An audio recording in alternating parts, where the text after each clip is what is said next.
Isa ka bang bakla at gusto matuto paano mag-ipit ng iyong nota? Well, this opportunity maybe is for you. Hi, this is Anastasia Deville, and for today's video, tuturuan ko kayo paano yung tamang pag-iipit ng inyong nota. Gusto ko ang nota mo. Gusto ko ang nota ng mga kanta mo. Alam naman natin na ang panahon ngayon ay tag-init na, summer na. At ano pa bang mga ginagawa ng mga bakla pag summer? E di magdagat. Ano pa nga ba? At bakit pumupunta ng dagat ang mga bakla? Hindi para maligo, kundi mag-picture, magpapansin, at magganda-gandahan. Guilty ako dyan. At syempre, pag summer, gusto yung masuot ang mga pangarap niyong mga bikini. Paano kayo makapagsuot ng pangarap niyong bikini kung meron kayong tinatagong nota? Paano pag ducks pa kayo? O paano yan? Well, tamang-tama dahil nandito kayo sa videong ito. Napakaswerte nyo dahil tuturuan ko kayo paano yung tamang pagtatago na inyong nota. Well, sa pag-iipit, 2 tape lang naman ang kailangan nyo. Isang boob tape at ang pambansang tape ng mga bakla, Leukoplast. For the boob tape, matatagpuan nyo to sa Shopee, Lazada, or like Facebook Marketplace or TikTok Shop. This on Shopee is like less than 100 and most of the time, parang less than 50 pa nga. So, pag bibili kayo nito, damihan nyo na kasi kailangan nyo to. Pag mahilig ka sa pictures, pictorial, especially sa dagat, ayan. Now, you must be wondering why am I suggesting 2 type of tapes? It is because this boob tape alone cannot hold your talk 100%. Kasi itong boob tape na to, ang napansin ko sa kanya is that pag nagpawis ka or pag nabasa siya ng tubig, it will loosen up the talk and it will reveal your darkest secret. And this is when the Leukoplast comes in handy. Dahil ito itong Leukoplast na nabibili sa Mercury Drug, Watson, and some other drugstores, ay ang dikit neto, kayo na mismo masasaktan. Mas madikit pa to kaysa sa relasyon nyo. Waeme to ha. Hindi ko to promote. This is videos not sponsored. But disclaimer lang mga kapatid that this tape is not meant for tucking, for hiding our artificial pussies. Charing. But this is meant to cover your wounds, yung mga sugat-sugat, yung mga bali sa katawan. This is used for that. So, wag nyo kong sisihin. Do not blame me if you get rashes from using one of these. But so far, sa akin, sa skin type ko, since matagal ko na siyang ginagamit, hindi pa naman ako nagkaka-rashes. And I think safe naman siya for skin-to-skin contact. But again, I'm not a doctor, so please consult your test if this works for you. Siguro, kukuha lang kayo ng onte, just grab a little piece of this tape and then put it on your skin. Titignan nyo kung magkaka-rashes kayo. If not, then you're good to go. Now, the first step na ating gagawin, mga kapatid, etong step na to napaka-importante sa lahat ng procedure ng pag-iipit ng nota. Ito ang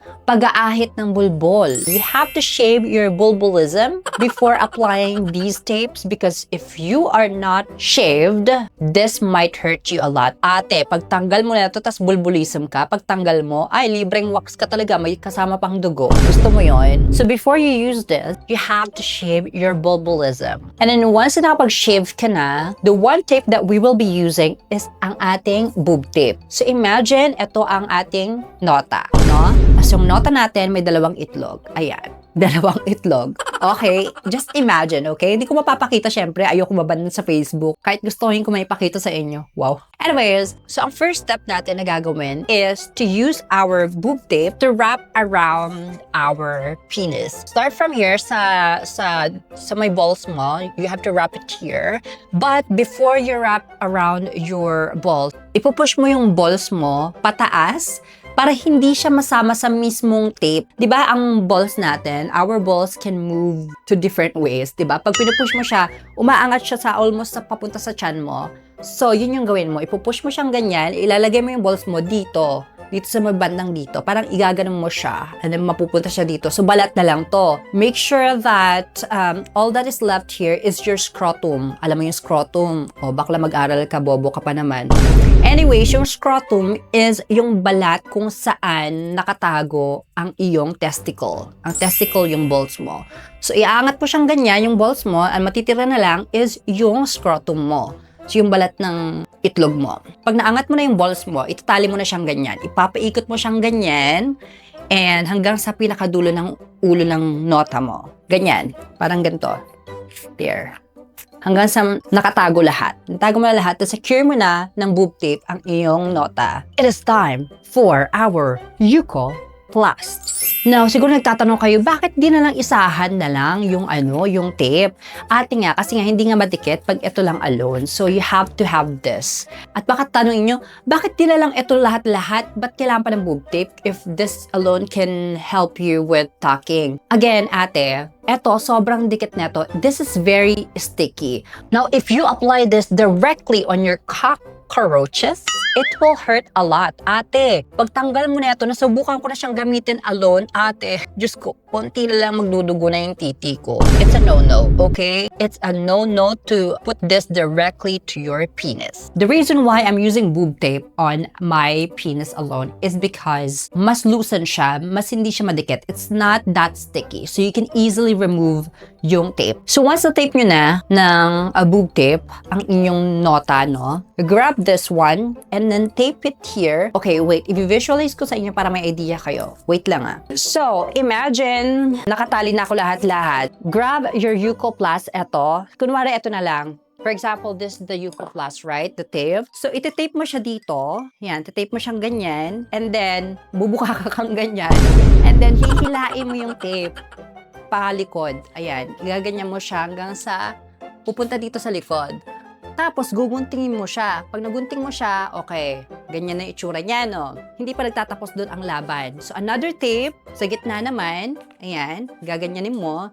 Tapos hanggang sa likod, tapos tanggal yung tape. And make sure na sa gitna ng puwet natin, dapat hindi nakaganyan, dapat hindi buo yung tape. Dapat, nipisan mo lang na ganyan, parang ganyan, ganyan.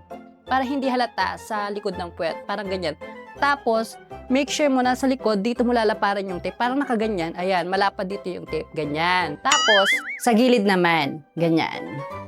Parang same procedure pa din. Ganon. So, ganon lang ang pag-iipit ng inyong nota. Usually, it takes me like 1 to 2 tapes and then I'm all good. Dahil yung nota ko naman, pag hindi masyadong matigas, hindi masyadong malaki, pero pag tumigas, ayun na, abangan mo na. Makikita mo ng Santolan Station.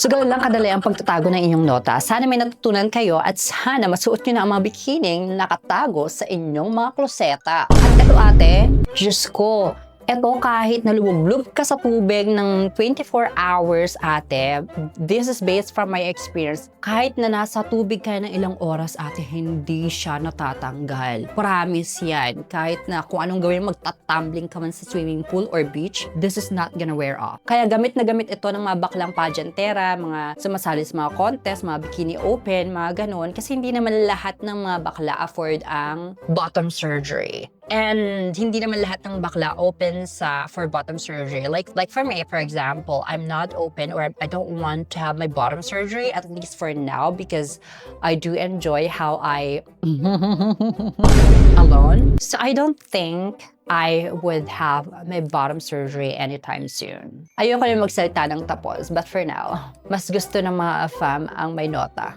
But for pagpapapansin's sake, you need to talk, girl.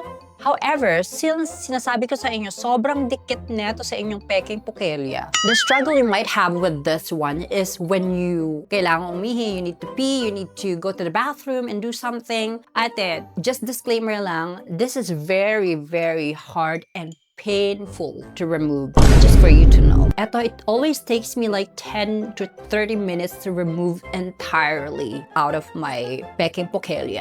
For me, how it works on removing this one is I use like Safeguard na soap, the liquid soap, and then I put it on that area, specific area, and let it sit for like a couple of minutes, and then you can slowly remove this tape out of your body. Because removing this alone without using any liquid soap, ate, ouch. Agay! Sorry na, alam kong kabulastugan na naman yung tinuro ko sa inyo, pero I hope you learned something from me. And I'd like to share this with you.